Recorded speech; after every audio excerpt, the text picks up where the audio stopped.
কিছু কিছু বউ দেখবেন যদি বলে এই আবু বকরের মা অমুকের মা একটু লুঙ্গিটা দাও তো, হ্যাঁ চাকর আছে এক লুঙ্গি নিয়ে যাওয়ার শক্তি নাই, হাত লুলে পড়ছে, সারাদিন আমি খেটে মরি তাও মনে হয় চোখে দেখে না।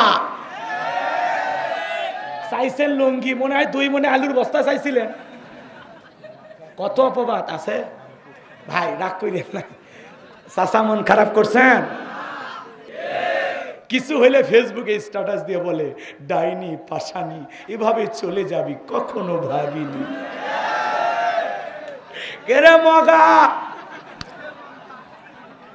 আলুর খেতে জমির খেতে ব্যবসা প্রতিষ্ঠানে কাজ কইরা প্রেমিকাকে দামি দামি গিফট দেয়, পরে ওই প্রেমিকা আর দামি গিফট পাইয়া আর টাকা দিয়া কলম কিনা কলেজ ইউনিভার্সিটিতে পড়াশোনা করে আর একটা সরকারি চাকরি ধরে পালিয়ে যায়, হারিয়ে যায়।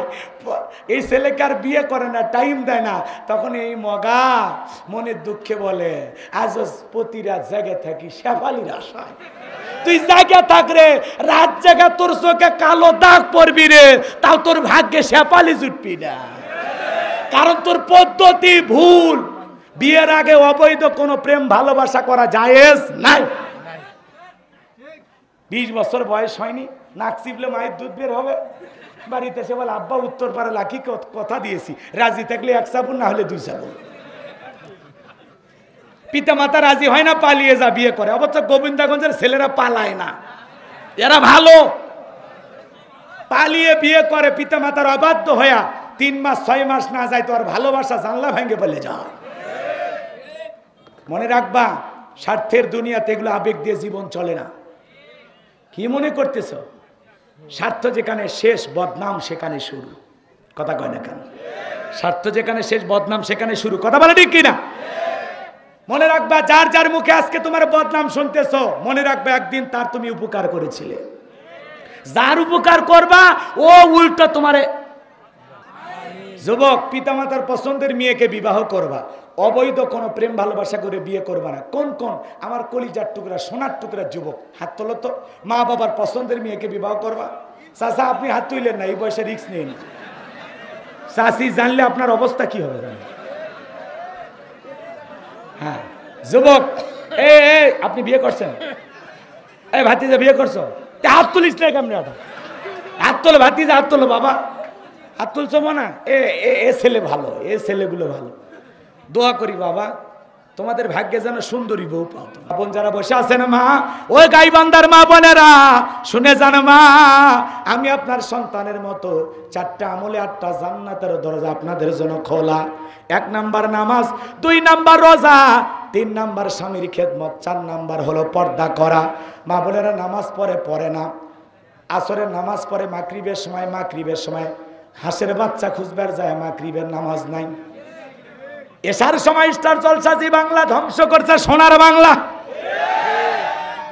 আপনাদের এলাকায় অবশ্য সিরিয়াল নাই, আমি গ্যারান্টি দিয়ে বলতে পারি এলাকার মহিলারা ভালো।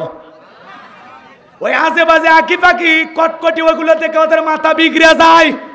স্বামীর সাথে ক্রিমিনালি চাল চালে, কিভাবে স্বামীকে শ্বশুর শাশুড়ির কাছ থেকে আলাদা করা যায়, কিভাবে ঘুমের ট্যাবলেট খেলায় শাশুড়িকে মারা যায়, কিভাবে পরকীয়া প্রেম কইরা স্বামীকে কম্বল চাপা দিয়া মারা যায়।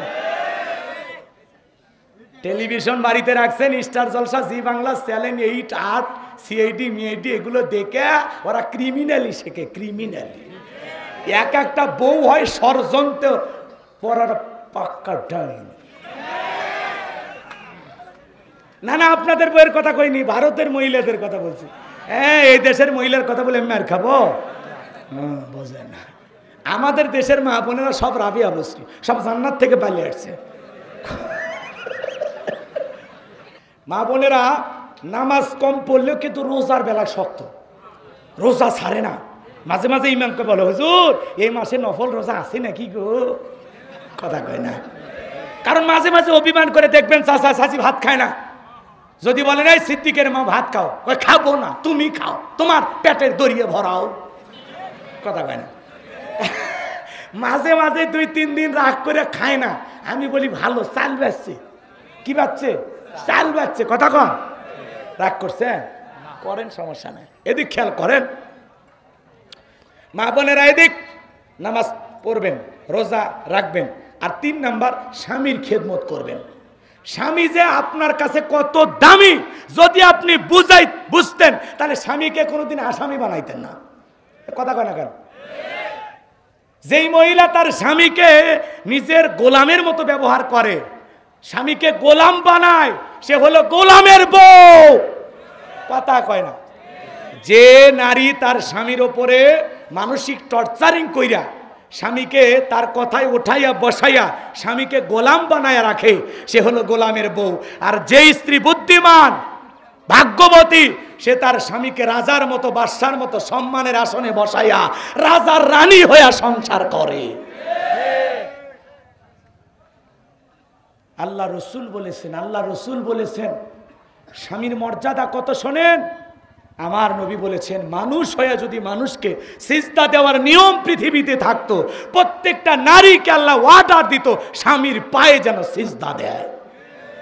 স্বামীর মর্যাদা কত, দাম কত। আর এরা একটু অনির্বিষ হয়ে গেলে তুচ্ছ তাচ্ছিল্য করে স্বামীর সাথে ব্যবহার করে।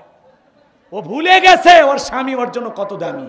কথা বলে ভালো ব্যবহার করো মা বোন, ভালো হয়ে যাও, সোজা হও, বেশি বাড়াবাড়ি করো না, অভাব নাই দুনিয়া, সোজা হয়ে যাও। আদর করবা, যত্ন করবা, রাত লাগবে হাত পা টিপে দিবা, তেল মালিশ করে দিবা, যা যা স্বামী আদর আপ্যায়ন করতে বলবে কোনো তুলুটি রাখবা না। গোসলখানায় ঢোকার আগে লুঙ্গি গামছা রেডি। প্রত্যেক দিন স্বামীর শরীরে সাবান দিয়ে, শ্যাম্পু দিয়ে শরীর পরিষ্কার করে দিবা। আদর ভালোবাসা দিবা, আদর ভালোবাসা পাবে। বাড়াবাড়ি করবা, খবর আছে। কথা কম। আর স্বামীর সাথে এই খুন ছুটির না মানে স্বামীর চাকর হওয়া না। কিছু কিছু বউ দেখবেন যদি বলে, এই আবু বকরের মা, অমুকের মা, একটু লুঙ্গিটা দাও তো। হ্যাঁ, চাকর আছে, এক লুঙ্গি নিয়ে যাওয়ার শক্তি নাই, হাত লুলে পড়ছে, সারাদিন আমি খেটে মরি, তাও মনে হয় চোখে দেখে না। আমার ভাইরা, সুরের নাম কি? কাউসার। মোট আয়াত আছে 3টি, রুকু আছে 1টি। বিশ্বনবীর মক্কার জিন্দিগিতে এই সূরাটি নাজিল হয়েছেন। চিৎকার মেরে বলুন আল্লাহু আকবার। কোরআনুল কারীমের 108 নম্বর সূরা, মনে থাকবে? সূরাটি আছে 30 নম্বর পারার একেবারে শেষের দিক। জবান ছেড়ে সবাই একটু মহাব্বতে আমার সাথে তিলাওয়াত করুন। অনেকে ভাবতেছে হুজুর সূরা কাউসার থেকে ওয়াজ করবেন, এটা যদি বুঝতাম কষ্ট করে আপনার মাহফিলে আসতাম না। কথাকে বুঝতে পারছেন? অনেকে ভাবতেছে। আচ্ছা আপনারা বলেন তো, পরিচিত পথে পথ চলতে সহজ হয় না কঠিন হয়? জোরে বলেন। পরিচিত মানুষের সাথে কথা বলে ভালো লাগে না খারাপ লাগে? পরিচিত মানুষের সাথে কথা বলে যেমন ভালো লাগে, পরিচিত পথে পথ চলতে যেমন সহজ হয়। বক্তা যদি পরিচিত আয়াত বা সূরা থেকে আলোচনা করে, সেইটা শুনে আরো বেশি ভালো লাগে। কারণ যে জিনিস যত বেশি জানবেন, চর্চা কমে না বাড়ে? জোরে বলেন। একটু আওয়াজ দেওয়া লাগবে। আমি করবো আওয়াজ, আপনারা দেবেন আওয়াজ, জবাব দিবেন ঠিক ঠিক, আলোচনা হবে কমপ্লিট। শ্রোতাদের স্পিরিটে বারে বক্তার হিট, আলোচনা হবে জায়গা মতো ফিট। আওয়াজ দেওয়া লাগবে, আর কিচ্ছু চাই না, আর টাকা চাবো না, এখন খালি আওয়াজ দেবেন। পারবেন তো ইনশাল্লাহ? লিল্লাহি তাকবীর। তাহলে জবান ছেড়ে সবাই মুহাব্বতে তিলাওয়াত করুন। আউযু বিল্লাহি মিনাশ শাইতানির রাজিম। বিসমিল্লাহির রাহমানির রহিম।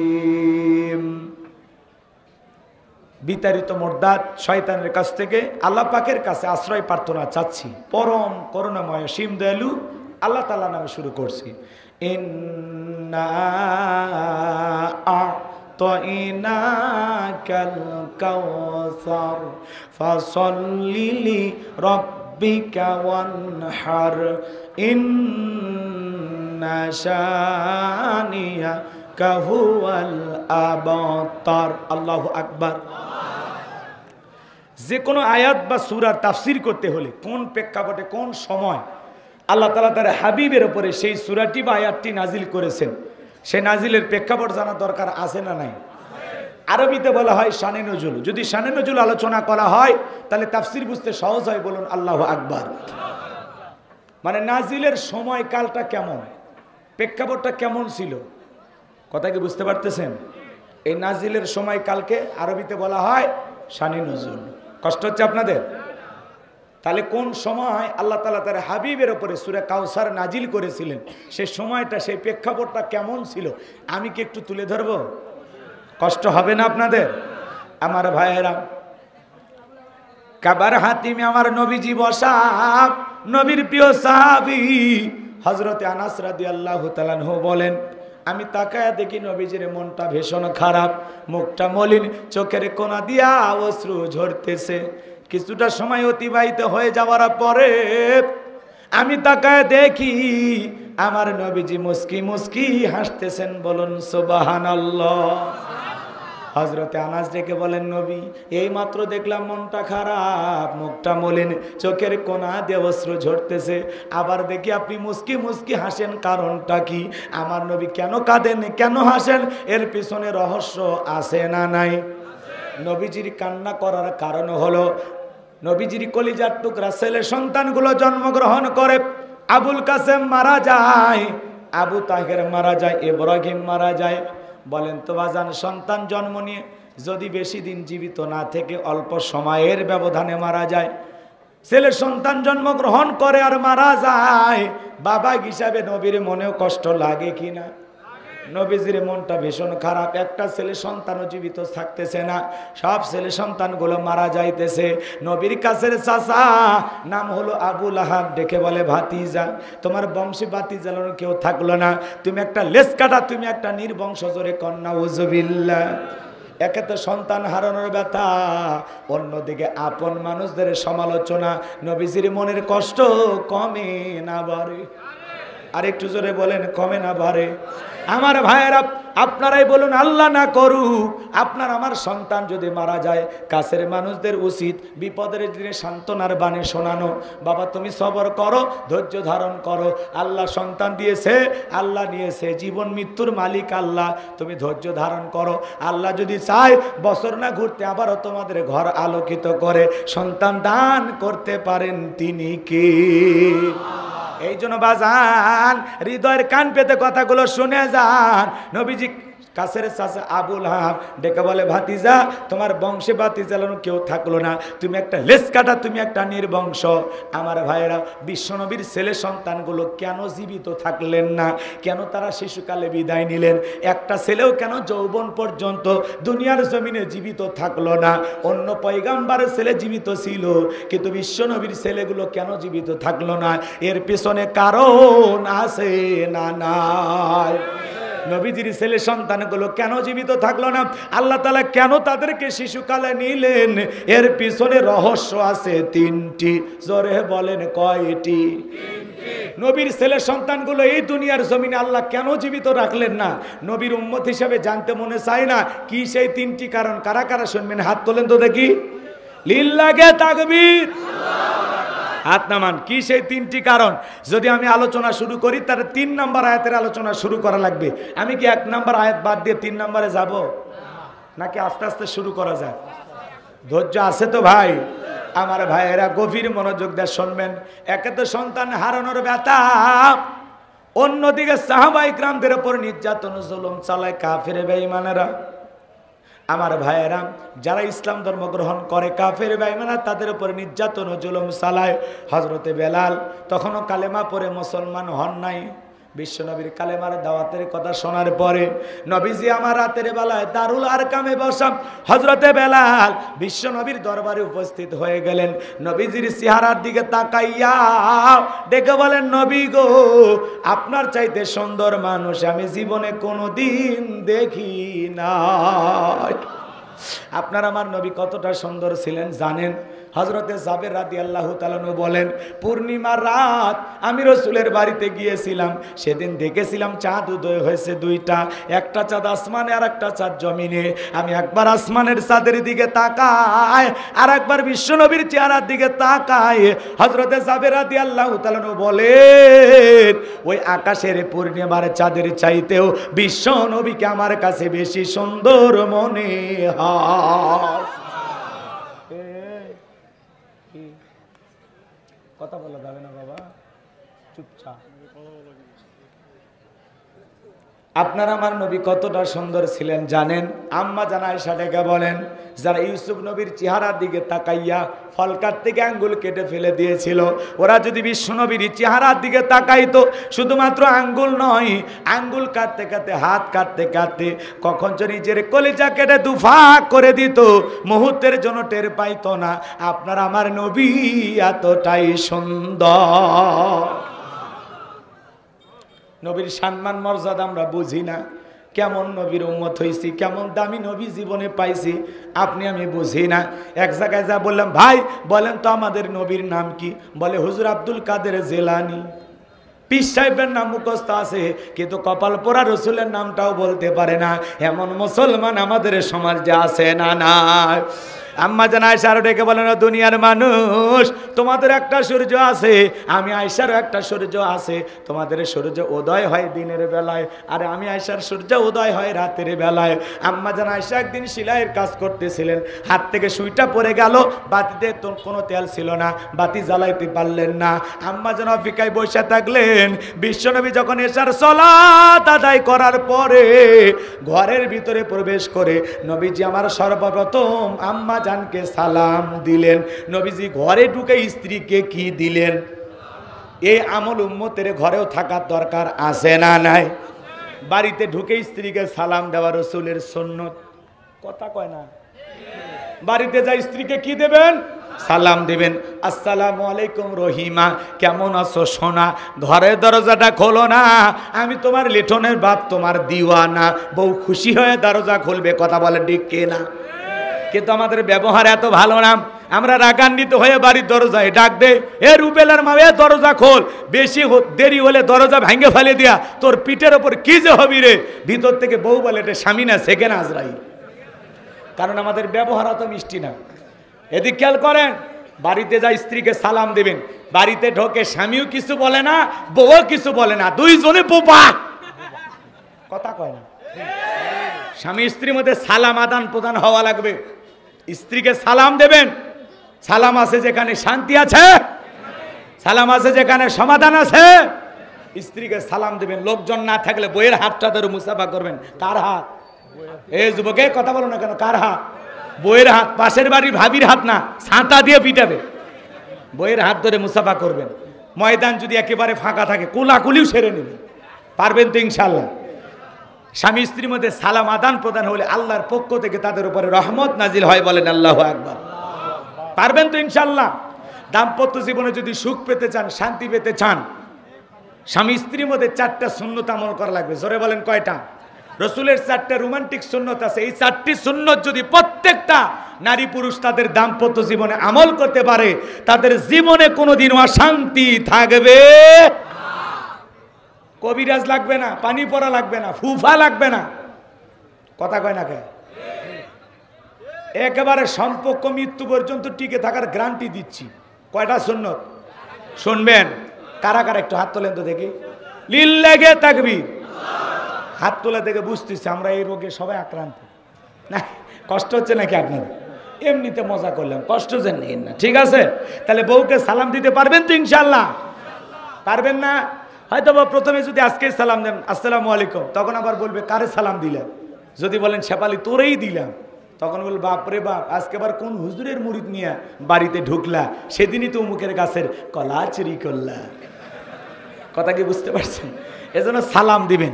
এক জায়গায় জয়পুরহাটে ওয়াজ করলাম, এক যুবক বলে হুজুর বউকে সালাম দিতে শরম লাগে। আমি তখন বললাম বিয়ে করছো তুমি? কয় কি কন হুজুর, 3টা সন্তানের বাপ আমি তখন বললাম স্ত্রী সহবাসের একটা দোয়া আছে তুমি জানো? কয় দাও তো হুজুর, ওটা দোয়া পড়ার টাইম। আমি বললাম বাবারে, তোমার স্ত্রী 3টা সন্তান হয়ে গেল, তোমার শরম লাগে না? সালাম দিতে গিয়ে শরম লাগে না? শরম না শয়তানি? কথা কন না কেন? কারণ ভাই আর শরম বেশি হলে তোর বইয়ের বাচ্চা হওয়ার কথা না। তা আপনি সুন্নত আমল করতে গিয়ে খালি ফাজলামি না। তাহলে বউকে সালাম দেবো তো ইনশাল্লাহ? বউকে সালাম দিলে কি আপনার সম্মান কমে যাবে? বউকে যারা সালাম দেয় এরা কি কাপুরুষ? এরা সত্যিকারীর ভদ্র পুরুষ। কারণ স্বামী স্ত্রীর মধ্যে সালাম আদান প্রদান হলে ইয়াকে অপরের প্রতি শ্রদ্ধা, ভক্তি, ভালোবাসা বৃদ্ধি পায়। মারহাবা কন। মনে থাকবে না? আরো বলা লাগবে? একটু অপেক্ষা করেন, শেষে মা বোনেরা আসছে, ওদের জন্য কিছু বলার দরকার আছে না নাই? ওদের জন্য স্পেশাল বরাদ্দ আছে। যুবক যারা আছো নিরাশ হয় না, তোমাদের জন্য মাথার মধ্যে সেভ করা আছে, মাথার মেমোরি সেভ করা আছে, সময় মতো ডাউনলোড দিয়ে শোনায় দিবে, একটু খালি অপেক্ষা করো। লিল্লাহি তাকবীর। আমার ভাইয়েরা, আম্মা জান আয়েশা ডেকে বলেন, সেটা কলে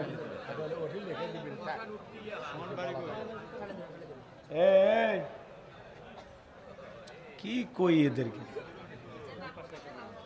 সে যা দেবে শুধু লিখে রাখবে, বলার দরকার নেই, ঠিক আছে? আম্মা জান আয়েশা ডেকে বলেন, নবীজির চেহারার আলোতে সুইটা কই পড়ে আছে আমি পরিষ্কার দেখতে পেয়েছি। আপনার